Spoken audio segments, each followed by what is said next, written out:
Fala galera, muito obrigado pela sua presença. Eu sou o Gabriel Corri Castro, fundador da Vira-Lata, a produtora sem colheira.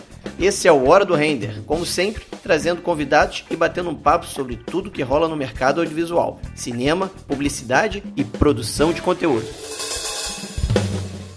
Hoje vamos conversar com o Flávio Meinhofer, fundador do Estúdio XR, cofundador da XRBR. Ele vem trabalhando com tecnologia e audiovisual há 20 anos. Começou com realidade estendida há 7 anos e fez seus primeiros projetos em cooperação com a Gigalab da França, fazendo experimentos para marcas como L'Oréal e Accor Hotels. Nesse período, ele se especializou em filmes e fotografia em 360. Nos anos seguintes, Flávio expandiu sua experiência criando projetos ainda mais imersivos para marcas como Claro, Petrobras, Shell, Ericsson, Oi, entre outras.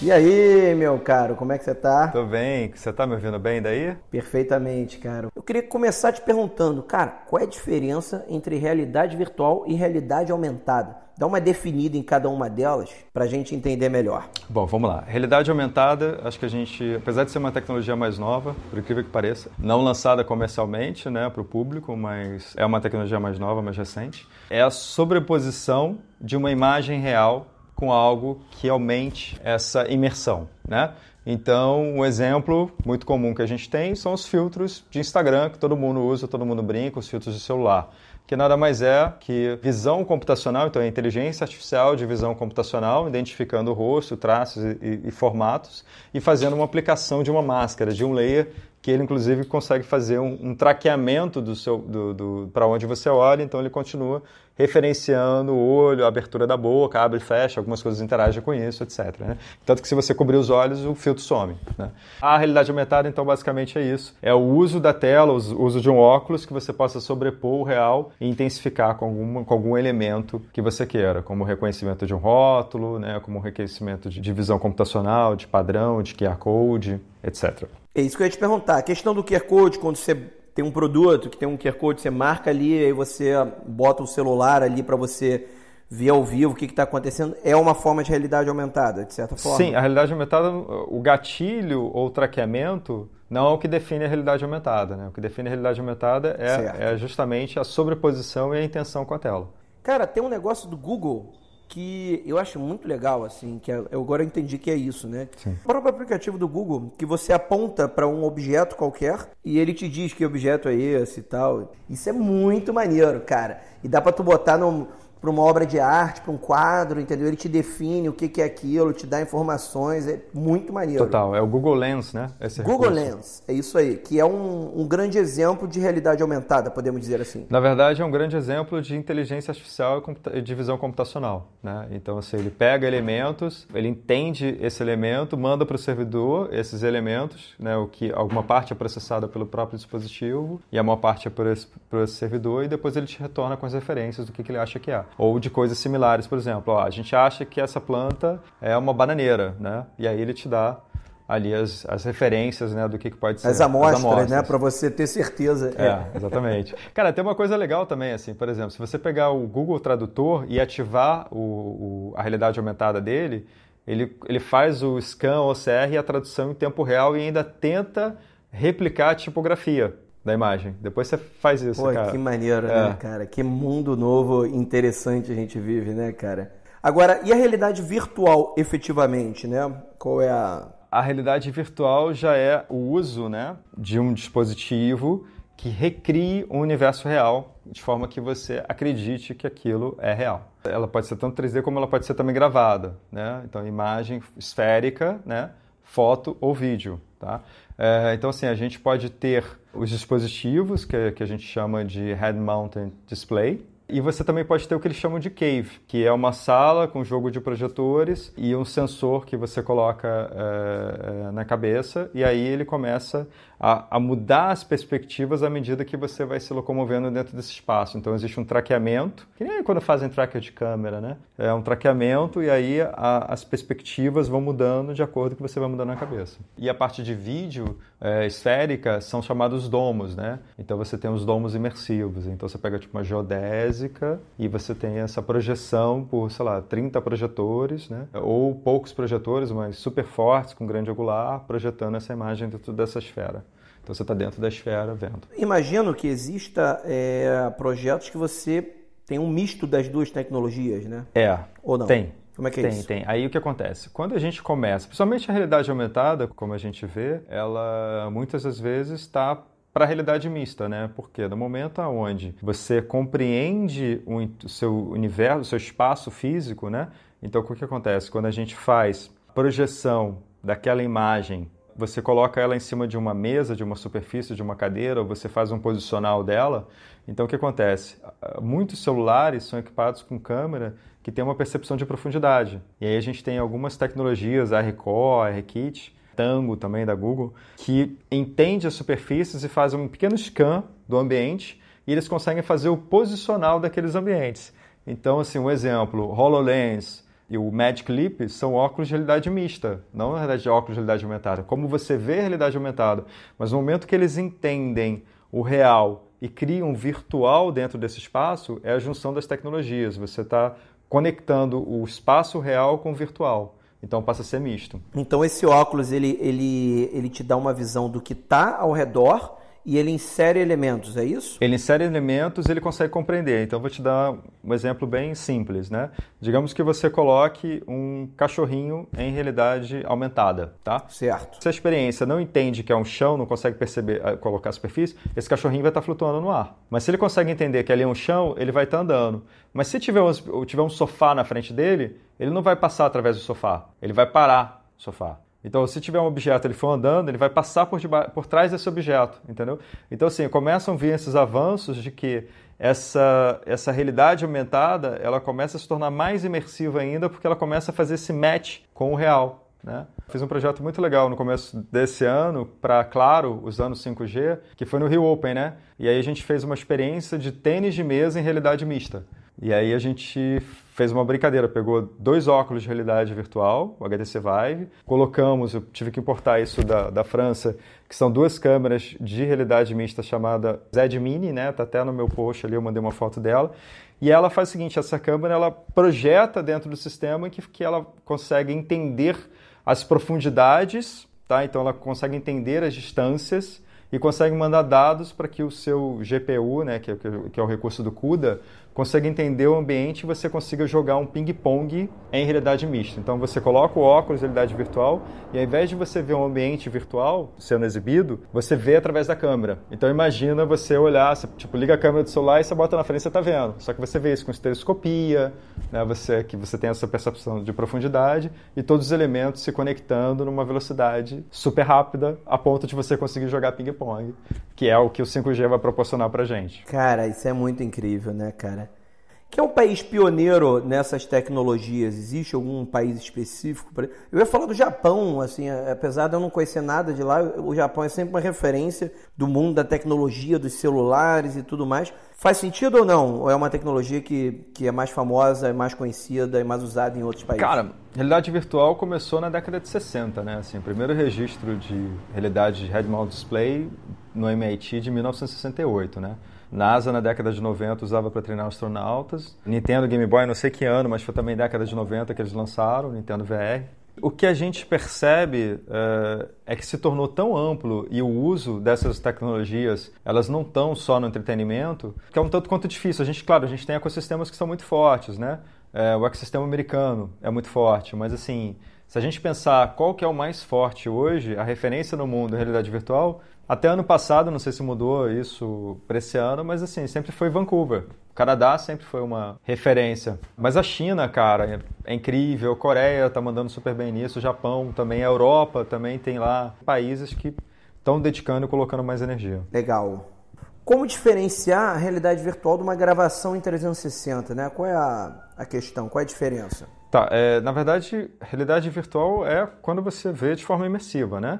Então, assim, se eu pegar um vídeo 360 e colocar no óculos, ele já vai ter um nível de imersão, ele vai se tornar realidade virtual. Tem uma diferença de entendimento do que é realidade virtual e o que é Cinematic VR, né? Realidade virtual cinemática, em que existe uma questão de qualidade e de ser ou não 3D. Então, assim, o fato de você ter a estereoscopia torna realmente mais visceral. Você ter a percepção da profundidade. Mas, assim, tudo depende do conteúdo, cara. Eu acho que assim, ser imersivo pode ser um filme normal, 2D, entendeu? Em película, da década de 50, não interessa. Assim. O importante é quanto aquilo te puxa atenção. E, naturalmente, quando você coloca os óculos, ou quando você, sei lá, está dentro de um domo, dentro de uma área de projeção, vamos pensar na projeção de videomapping, né? Projeção mapeada, ela é imersiva, né? Pela tecnologia em si, ela te força a imersão. Né? Certo. Então, é isso, assim, basicamente é como você vê. A minha opinião e a convenção geral é que ela pode ser 360 estereoscópica ou monoscópica, né, 2D ou 3D, mas assim, o que realmente torna ela é a maneira como você exibe, a maneira como você consome ela. Agora deixa eu te perguntar sobre a aplicação, né, cara? Que tipos de projetos são feitos utilizando essas tecnologias, né, em geral? Começou forte no entretenimento, mas assim, vem sido usado muito, muito na área de treinamento, na área de educação, na área de saúde, na área de óleo e gás. Teve até um lançamento da Facebook, né, que a Facebook comprou a Oculus, né, que é assim, uma das percussoras aí dessa virada, dessa entrada, né, dessa onda do VR no mundo, né, que foi o primeiro Oculus Rift DK1, que foi lá o primeiro que saiu. Quando eles começaram a investir mais no Oculus, eles lançaram uma plataforma chamada Oculus for Business, que é justamente começar a trazer cases de grandes empresas, né, Johnson & Johnson, DHL, uma outra de óleo e gás também, que agora não lembro. Mas assim, te passando algumas informações, Petrobras usa muito a realidade virtual, tá? Para simulações ou para treinamento. Cara, e esses óculos do Google, cara, tem uma... Depois isso sumiu um pouco essa informação, mas eu lembro que há um tempo atrás estava muita gente falando sobre isso. Isso está rolando? Isso foi à frente? Como é que está isso? Tem empresas que se destacaram no mercado. Assim, a Google Lens morreu lá atrás. Inclusive, a plataforma da Google também de realidade virtual, que é o Google Daydream, né? Também morreu. Tá assim, nos finais estão descontinuando agora. Assim. E o que você tem, cara, é o óculos, o HoloLens, o Microsoft HoloLens 2, como óculos de realidade aumentada. E aí você tem infinita possibilidades de desenvolvimento dentro dele. E o Magic Leap também. Tem algumas que estão sendo lançadas, como por exemplo o Anyreal, que é um óculos que parece um óculos de sol, conectado ao seu computador, ao seu celular. Então é muito bacana porque ele usa a capacidade do seu celular de processamento, então ele fica mais leve. E tem também uma promessa da Apple de antecipação do lançamento deles de Smart Glass, né? De óculos já é. Cara, mas me fala um pouco rapidamente sobre isso, né? O que isso vai mudar, né? Porque a gente teve uma mudança, né? Quando veio o iPhone, todo mundo especulava, vai ser assim, vai ser assado. No final, na real, ninguém sabia muito bem como ia ser e aquilo se tornou real na tua vida e você nem percebeu. Hoje em dia você nem imagina a sua vida sem, né? Agora a gente fala sobre isso, sobre esses óculos, né? Como é que você imagina, né, a aplicabilidade disso, né? Você acha que tipo de recurso vai surgir? Como é que vai ser isso? Eu acho que isso não vai mudar a nossa vida. O que vai mudar as nossas vidas é o 5G. O 5G que realmente vai ser disruptivo na nossa vida. Explica mais pra gente. Vamos lá. O que muda do 4G para o 5G, né? Todo mundo acha, vai ser uma internet mais rápida, né? É muito mais do que isso, assim. O 5G, ele é uma porta que se abre, né? Uma ponte que se cria. Ele vai ser disruptivo porque ele vai dar pra gente uma velocidade de conexão de baixíssima latência e alta transferência. A transferência que eu tenho com cabo, eu começo a ter ela sem cabo, sem fio. Então, para eu me conectar com o computador, eu não preciso mais digitar fisicamente o computador, basta ter uma conexão 5G. E aí, cara, eu vou ter todo o conteúdo recebendo ali o tempo todo, enviando e recebendo a uma velocidade incrível, equivalente à fibra ótica. Praticamente equivalente à fibra ótica. E aí, o Smart Glass, ele entra como uma forma de você visualizar esses conteúdos com aparatos de sensores, geolocalização, georreferência, etc., que a gente vai entendendo depois como conectar essas coisas. Então, é o 5G que vai mudar a coisa, e ao invés de você ficar segurando um celular, a tela, você vai começar a ter as informações chegando para você em algum momento. Agora deixa eu te perguntar, vamos falar um pouco de produção, né, desse tipo de projeto, né? Quais são os processos que são realizados para você fazer um projeto de realidade aumentada ou de realidade virtual, né? Como é que é o start dele? Você tem a pré-produção, a produção e na pós. O que você faz em cada uma das fases? Tudo parte de um briefing. você começa a vir com a roteirização, e aí a gente tem aspectos técnicos de roteirização e você tem caminhos para onde você vai, né? Acho que se você vai para realidade aumentada ou para uma realidade virtual que seja 3D, né? Que seja interativa, que seja dependendo de programação, você vai cair em software engines, né? Que são essas ferramentas que a gente usa para fazer software, para fazer, que antes eram chamadas de game engines. As principais do mercado hoje são Unreal Engine e a Unity Engine, né? A Unreal, por exemplo, ela está assim, se destacando muito no cenário de render em tempo real, né? Como recurso também de broadcast, né? A gente tem exemplo aí, a Globo usa sistema de render de tempo real baseado em Unreal Engine. Esse sistema de traqueamento, etc. Isso vai mudar bastante, porque quando você vai para o pipeline da interatividade, ele é um pipeline diferente do audiovisual, né? Que é uma coisa linear, né? Então aí você começa a ir para a interatividade com as múltiplas possibilidades e também você precisa entender dessas mecânicas, né? E aí a gente começa a cair no game design. Então esse é um caminho. No aspecto de Cinematic VR, tem um aspecto de roteirização que ele é muito limitado às questões da tecnologia, assim, do que permite. Então, assim, o que eu ouço muito das pessoas falando, principalmente em briefing ou pré-roteiro de realidade virtual, é que eles colocam um roteiro como se fosse um roteiro de primeira pessoa, sabe? Ponto de vista. A pessoa vai chegando, vai percebendo, anda para um lado, anda para o outro, como se fosse um traveling, né? Então, assim, eles têm uma visão muito assim desse movimento, desse deslocamento. E isso, cara, isso na realidade virtual é péssimo, assim. Se você pegar a pessoa e começar a andar com ela e ela não está andando, ela vai ficar enjoada, entendeu?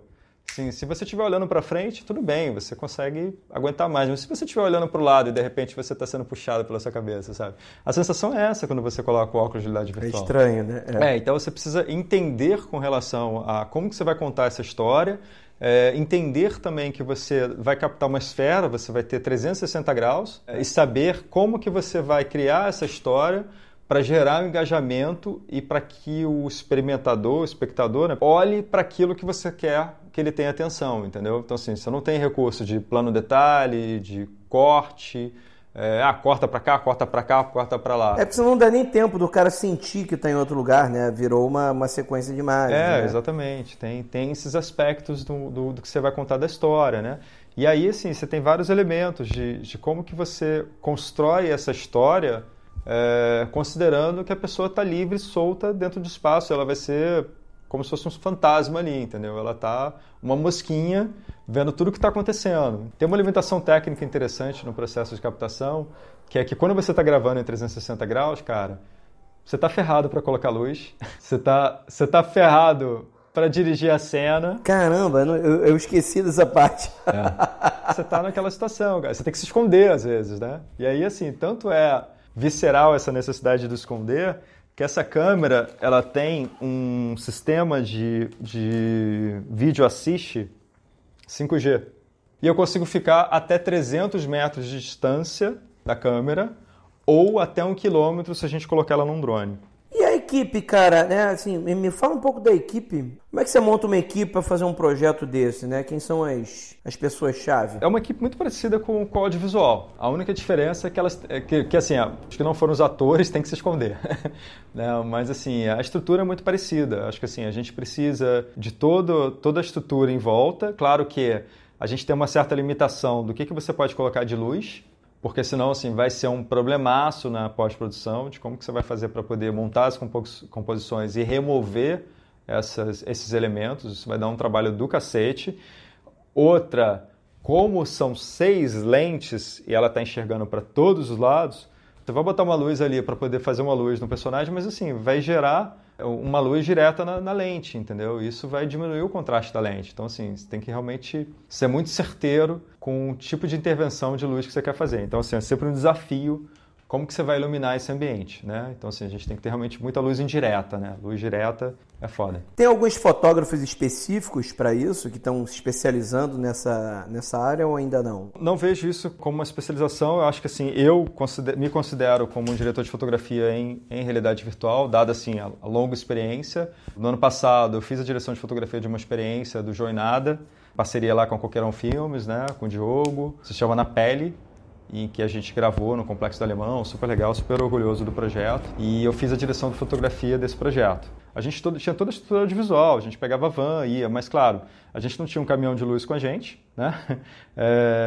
E a parte da captação de som, a gente tem uma especificidade, que é o quê? O som ambissônico, né?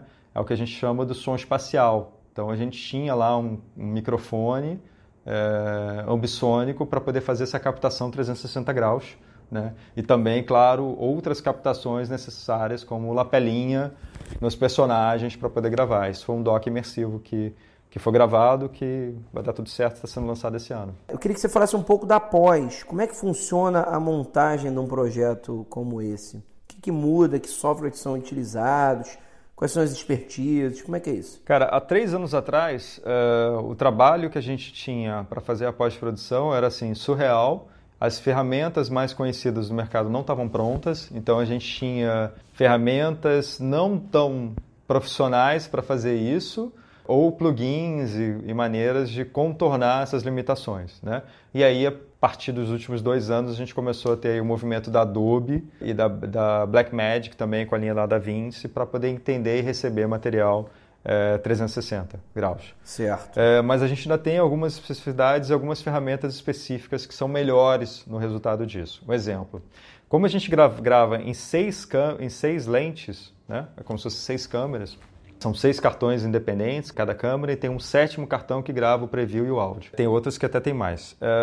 A gente tem um trabalho que a gente chama de stitching, de costura, que é você pegar todas essas imagens, né, grande-angulares, juntar isso, né, porque você tem uma interpolação, né, ela se sobrepõe entre si, então você começa a cortar isso numa pós-produção e fazer essa costura. E quando você faz essa costura 3D, estereoscópica, é mais complicada ainda, porque você tem o olho esquerdo e o olho direito, e aí você precisa fazer isso 2 vezes e ajustar parallax, né, que é a questão da convergência e tal, é super chato. Né? Porque assim, eu costuro para cá e costuro para cá, mas se eu costurar de um jeito para cá, que não tem a ver com o olho direito, vai ficar esquisito. Então eu não posso costurar igual de um lado e do outro, elas são diferentes. As perspectivas são diferentes. Mas para você editar, você usa... Existe uma técnica de usar algum óculos para entender como é que está funcionando e editar com óculos ou não? Não, existem ferramentas próprias para fazer isso. No caso, eu uso a Mística VR, que é a melhor ferramenta que você tem para fazer a costura. Né? Eu andei dando cabeçada aí no último ano com ela, aprendendo, né? Mas já usei também AutoPano, PTGui, outras ferramentas para fazer isso. E aí, a partir do momento que você faz a costura, cara, você pode mandar isso para a sua pós-produção, pode mandar lá para a Quanta, ou para outra pós-produtora, ou para a Vira-Lata produtora, e aí começa a fazer o trabalho de composição. E assim, as ferramentas mais atuais, elas já estão entendendo que é uma imagem esférica, que é uma imagem 3D ou 2D. Então, assim, a gente já consegue aplicar isso. Todas as ferramentas Adobe já estão prontas para o VR. E as da Blackmagic também, que são as principais do mercado. Adobe e Blackmagic não estão de bobeira, né, cara? Já tem um tempo que eles estão vindo forte, né, cara? É isso aí, é isso aí. Final Cut parou, né? Todo mundo foi para Adobe, né? Adobe. Temos aqui uma pergunta, cara. Eu nem entrei em perguntas agora, mas vamos lá. O Omar tá perguntando: Flávio, o que você acha dos filmes em 360 atuais? São experiências em realidade virtual interativa ou apenas uma tentativa de realidade virtual empobrecida? Cara, eu acho que assim, essa mescla, Omar, da interatividade, do que você pode fazer em vídeo e do que você pode fazer em programação, né? Então, assim, essa coisa meio gamificada dentro da experiência, cara, é muito legal. Eu acho que é tudo uma questão de direção e de roteiro, né? Foi até o que eu falei lá no começo, cara. Acho que sim, se um filme é bem feito, a história é incrível, ele é extremamente imersivo para mim, cara. Eu não desgrudo o olho, eu nem pisco. Então é isso, cara. Eu acho que é tudo uma questão de quanto que você se identificou e quanto que você entrou naquela história, entendeu? Quanto que aquilo se tornou imersivo para você. Mas eu acho super válido, cara. Super válido. O próprio projeto Na Pele, ele tem um aspecto aí Não posso contar, né? Mas tem um aspecto interativo, mescla de dock interativo, né? De ter elementos e né? Documentais, vídeos e também elementos interativos incríveis que vamos saber quando for lançado. Legal. Só um lembrete, pessoal. Segue a gente nas nossas redes sociais. Estamos no Instagram, no YouTube, no Vimeo e no LinkedIn. Nos ajude a divulgar também. Compartilhe com seus amigos e não esqueça de dar aquele like. Como é que você, pelo menos na minha visão, que era um cara muito ligado ao cinema, foi se tornar uma referência tão forte dessa área da tecnologia, assim, né? Como é que houve essa mudança? Ou eu é que não sabia realmente os lugares que você caminhava? Eu acho que assim, foi um movimento, né, que foi ganhando força nos últimos anos, né? A coisa começou realmente a acontecer de 3 anos para cá. 3 anos atrás ninguém sabia. Então, quando eu chegava em algumas agências, e agências grandes como Macan, Publicis, Ogive, eles não tinham experimentado a realidade virtual. O time de criação deles não tinha. Então, assim, eu fui meio que evangelizando realidade virtual com essas agências, quando eu fazia visita, na época que eu ainda estava pela Goiave, pela Ginga Lab, né? E a coisa foi amadurecendo e ganhando mais força. E eu fui me apaixonando, porque o que eu vi nessas novas tecnologias, né? O aproveitamento de 2 backgrounds que eu tenho desde moleque, né? Tecnologia, que eu venho, computadores, desenvolvimento, web, certificações, coisas que eu trabalhava antes, e o audiovisual, que eu cresci em videolocadora, minha família teve rede de videolocadora, eu fazia umas pequenas edições e gravações quando moleque, e fui me especializando e caindo no cinema. Então, caí na cadeia do audiovisual, onde eu comecei a trabalhar. Eu trabalhei com o Murilo Salles, né, fazendo lá a coordenação de produção com ele, depois eu fui trabalhar com o Aloysio, depois eu fui trabalhar com a Carla Camurati também. Fui começando a entender esses caminhos e era muito, muito legal que, enquanto as pessoas estavam batendo cabeça com relação... Isso a gente está falando de 2011, né, 2012. Eles estavam batendo a cabeça com a mudança do analógico para o digital, da película para o digital, né? E aí começavam a vir as câmeras, a AR e a RED, né? E aí ninguém entendia o que era esse negócio de codec. Pô, codec é uma forma de arquivo, você tem formatos e tal, isso é de compressão e tal, não sei o quê. E aí os caras tinham falado, não, mas tem que fazer um encode, tem que fazer um DCP, tem que fazer um codec, tem que fazer um encode para tal formato. Eu falei, não, tudo bem, cara, a gente pode fazer aqui. Não, tem que fazer a masterização para o DVD. Eu falei, não, cara, a gente tem computador, a gente pode fazer. Não, Flávio, a gente tem que mandar isso para os profissionais, eles têm as ferramentas. Tem que chamar uma finish house e tal. Exatamente. Eu falava, cara... Não, o cara que entendia de codec era um mega especialista, né? Eu lembro que eu me aventurei muito na pós também, assim, eu adorava, né, a pós e toda vez que eu descobri um codec, eu descobri alguma coisa, eu falei, cara, vamos trabalhar assim agora, fazer aqui um compressor, vamos fazer em animation, vamos fazer não sei o que lá. Isso era muito legal, eu testava um monte de coisa. Isso na época que eu trabalhava na TV Zero, tu sabe que eu trabalhei lá. Você trabalhou na TV Zero? Que legal. Em 2008, 12 anos atrás, eu era assistente de edição da madrugada, né? Eu pegava de 6 da tarde às 2 da manhã, numa série de comerciais do Brasil Telecom, uma coisa assim. Agora, quando criança, eu também tinha, quando muito jovem, eu tinha a mesma mania que você tem de desmontar computadores e trocar de gabinete, troca a placa, tira isso. Mas eu não fui parar na realidade virtual com tanta força como tu, né? Assim, já era uma parada que você tinha muito tesão, você já via isso na tua visão visionária aí da coisa, ou realmente surgiu uma oportunidade assim na tua vida e você aproveitou? Cara, surgiu, assim, naturalmente, acho que hoje, né, por ser tão engajado com tecnologia, etc., acho que isso estaria realmente latente na minha vida como consumidor, não sei como alguém que produz. Certo. Mas no momento onde eu tive esse contato lá com a Goiave, que eles estavam em um projeto em cooperação com a Joint, né, que foi uma das percussoras em realidade virtual, eles começaram a fazer estudos lá, rig de GoPro, com 9 câmeras, a gente começou a entender sobre estereoscopia, e eu comecei a me interessar por isso no sentido de diferenciação de mercado também, né? Porque assim, a gente estava batendo muito na porta dos clientes e agências também, com situações difíceis, né? No sentido de conseguir fazer a produção, fazer a publicidade, ao passo de que, ok, você tem um diferencial internacional, então você consegue ter uma direção de arte internacional, mas assim, algumas agências viam isso como uma vantagem, né, nesse intercâmbio cultural, e outras viam isso apenas como custo, né? E, assim, sendo muito sincero, eu acho que tem um pouco das duas coisas, né? Eu acho que, assim, tem um processo de workflow, de direção de arte, que é muito bacana, principalmente a França, que tem um know-how nesse aspecto, Mas, cara, a gente tem talentos aqui no Brasil incríveis, né? Incríveis. Eu acho que assim, a única diferença é um pouco o ponto de início, sabe? De algo médio para muito bom que você tem lá para o que a gente tem aqui no Brasil, né? O que a gente peca aqui é que muitas vezes a gente está abaixo do médio sendo vendido como médio, né? Mas isso foi o meu dilema no audiovisual. Mas aí, cara, eu comecei a experimentar e coloca óculos e brinca ali, eu comecei a brincar com Unity, né, trabalhar com alguns desenvolvedores. A gente começou a trazer, então, as filmagens e fotografias 360 para dentro de um tour virtual interativo, ou até mesmo o Google Street View também. Trabalhei com aquela certificação do Google Trust View. E a partir daquilo eu fui treinando mais e me apaixonando mais. E aí, cara, o que realmente fez a diferença para eu cair dentro de realidade virtual, do que a gente chama de XR, né, de Cross Reality, foi comunidade, cara. Porque, assim, foi onde eu comecei a buscar as pessoas que estavam fazendo isso também. E foi, assim, a partir de 2017 que a gente começou esse movimento no Brasil de se conhecer, juntar, até o momento de 2018, final de 2018, em que a gente formalizou uma associação brasileira de empresas e profissionais de realidade estendida, né, que é o XRBR. Legal. Eu queria partir para uma parte aqui mais introspectiva, imersiva, digamos assim.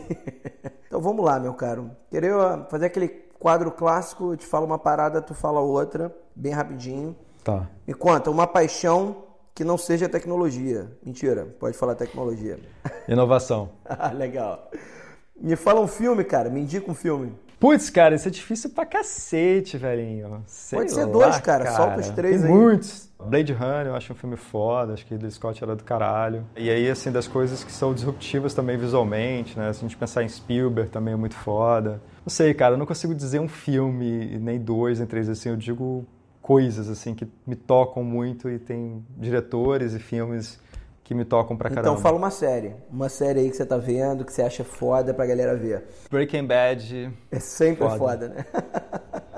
Eu adoro Caralho, Breaking Bad, né, foda. cara? Outro dia eu tava com vontade de ver de novo, é muito cara. bom, cara. Aliás, assim, dá pra você ver Netflix e VR, tá? Com óculos? É. Você vê o conteúdo tradicional do Netflix. A diferença é que você, em vez de ver apenas a tela, né, você fica num ambiente como se fosse uma sala. Isso é muito legal. Imagina que você mora na Ásia, lá, num apartamentozinho pequenininho e tal. Aí você botou o óculos, você tem uma sala com uma lareira, com uma janela, com uma vista. E tem uma TV enorme na sua frente, entendeu? Então, assim, é muito mais legal você ver em VR que você vê numa TV pequena ou num celular, entendeu? Meteu ele no... Pode ser, cara, o Oculus Gear VR tem, né? O Rift, o Go, o Quest, todos eles têm. Você assiste, colocou e você tá vendo com uma qualidade ótima no telão. Bem legal. Me fala uma inspiração, cara. Uma inspiração dentro dessa área, dentro da sua profissão, dentro do que você está trabalhando agora. Cara, comunidade.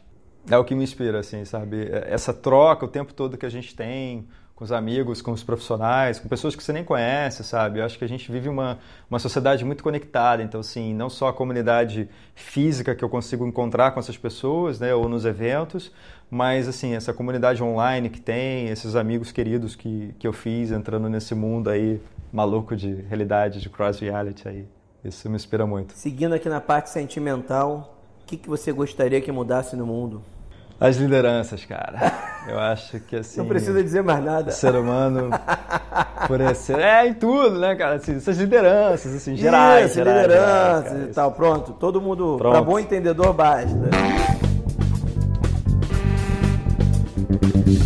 Meu caro, queria te agradecer imensamente, cara, a participação. Você é um mega especialista, uma referência no assunto. Queria que, por último, você deixasse aqui um fechamento aqui bem rápido, de 20 segundos no máximo, para quem tem interesse em trabalhar com esse tipo de realidade imersiva, quem quer entrar nessa área, o que você indica, por onde começar? Eu indico buscar as comunidades online, buscar, depois de passar a pandemia, as comunidades que você possa se aglomerar, encontrar com as pessoas e com os amigos e trocar ideia. Eu acho que assim a gente tem muito material online, muita coisa bacana para começar a entender esse universo.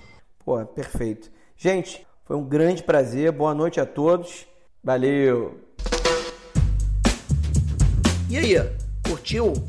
Não esquece de se inscrever. E se você ainda não ouviu os episódios anteriores, procura aí na sua plataforma digital preferida. Espero você no próximo A Hora do Render.